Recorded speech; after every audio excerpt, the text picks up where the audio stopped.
Sveiki gerbimi žiūrovai, su jumis autokultūros žurnalas Automašinistas, laida apie autotransportą ir ne tik. Vasara daugeliu yra didesnių ir dažnesnių kelionių metas. Todėl ne vienam iš mūsų šiuo sezonu tenka keliauti vietose, kuriuose paprastai nebūname. Nesvarbu, ar keliaujame atokesnėse vietose, ar kitose miestuose, kiekvienas turime tai daryti atsakingai. Šiandien pakalbėsime apie dvi specifinės eismo vietas – žiedinės sankryžas bei geležinkelio kirtimą. Žiedinės sankryžos daugeliu didmiesčių yra būdingos, jos palengvina eismo srautų susiliejimą, sureguliuoja kryptis nenaudojant šviesoforų. Tačiau yra keletas dalykų, kurie šioms sankryžoms yra specifiški. Pirmiausia, eismas žiedu vyksta remintis pirmumo teisė prieš jį įsijungiančias eismo kryptis. Antra, eismas žiedu visada yra vienos krypties. Trečia, žiede tiek įvažiuojant, tiek išvažiuojant reikia laikyti savo juostas.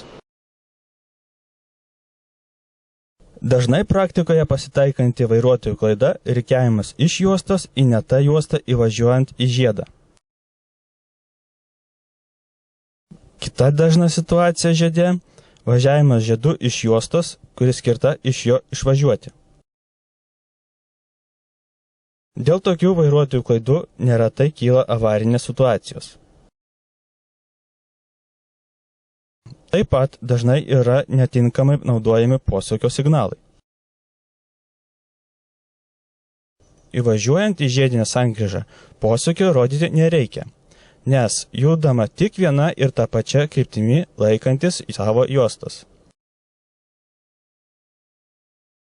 Tuo tarpu, išvažiuojant iš žiedinės sankryžos, reikia parodyti posūkio signalą, nes keičiama važiavimo kryptis, esant galimybė važiuoti ir jos nekeičiant. Kita ypatinga eismo vieta – geležinkelio pervažos. Jose visada būtina laikytis kelio ženklų ir jeigu yra šviesoforo signalų. Geležinkelį kirsti galima tik tam skirtose vietose.